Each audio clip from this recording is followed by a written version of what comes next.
So Congressman Dioguardi, today was an important day for America, and maybe for the entire world. What's your opinion for this day?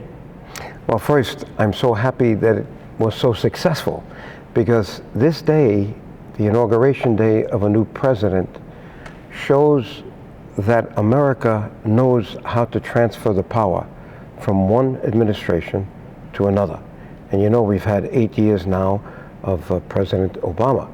And you know how many policies he had that were not acceptable to a lot of Americans. That's why they voted for Donald Trump.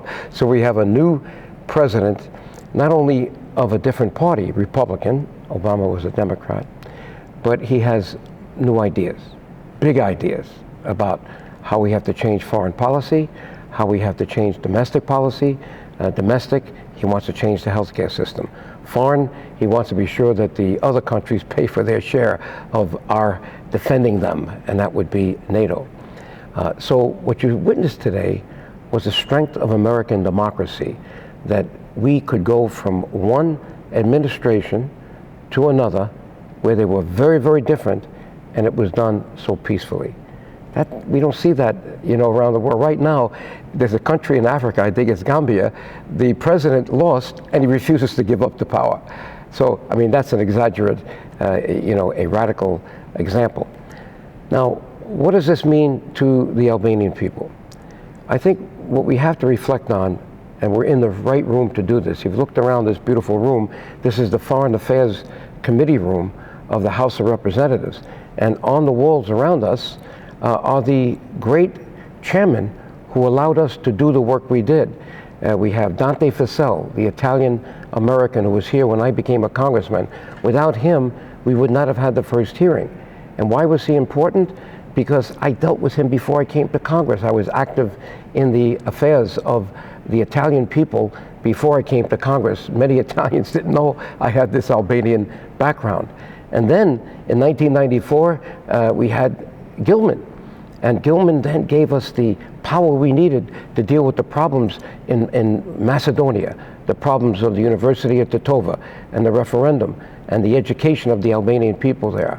He served for 6 years. Each chairman serves for 6 years. That's the maximum amount that they can. Dante Fascell was a Democrat. Gilman was a Republican. Then who succeeded him? Another Republican that became a good friend. His picture's on this wall. That's Henry Hyde. Henry Hyde allowed us to do so much. The hearings we had with Bishop Sopi and the things that we did on these signatures, Neskrimi. We had to go to Kosovo to get 1 million signatures to bring them back. It was Henry Hyde that brought them to George H.W. Bush, who the following year then declared the independence of Kosovo, or at least recognized the independence that was declared by the Albanian people, and he was the first one. And then after that, we had Lantos. And Lantos, unfortunately, he was the first to help us in the beginning, the first resolution, 1992, for the independence of Kosovo, but he died 2 weeks before the actual independence was celebrated. And then we had Ileana Ross-Layton, and now we have Royce, who's the chairman. So our job now is to make sure we get to the people that are the important congressmen and congresswomen for the foreign affairs of America, that we know are our friends, that have dealt with us with the Albanian issues. And I think we told you that we had Dana Rohrabacher recently in New York to meet with the Albanians. We have a letter that will be going out shortly to the Serbian Prime Minister and President about the, you know, how ridiculous it is to arrest a hero, a war hero of the Albanian people with an old warrant from Interpol. And he has agreed to write a letter.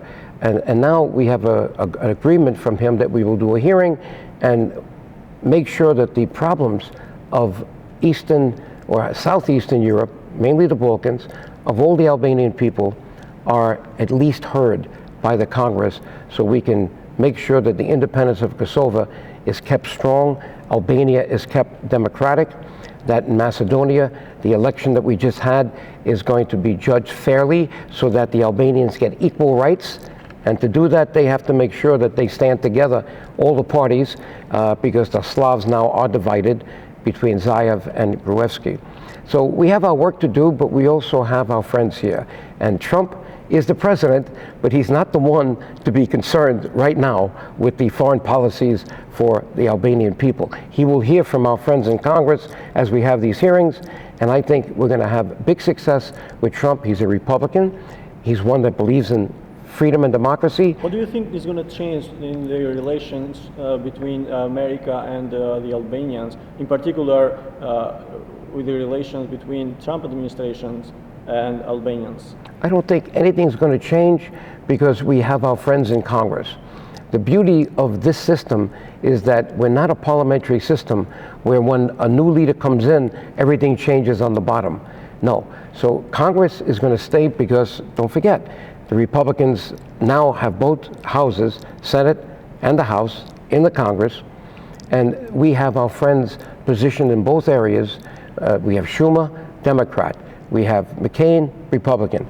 Here we have, our Democrat friends like Nadler, and Republican friends.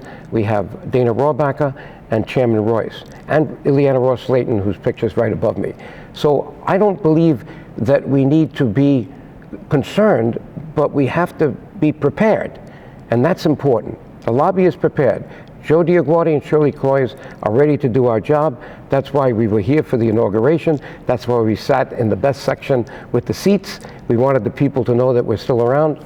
And now we have to do our work. We have to come down to Washington in the next couple of months to be sure that we have the hearing that will talk about the problems of corruption in Kosovo and in Albania and in Macedonia, and the problems that we have with a full democracy there. Okay, thank you very much, Dioguardi. My pleasure.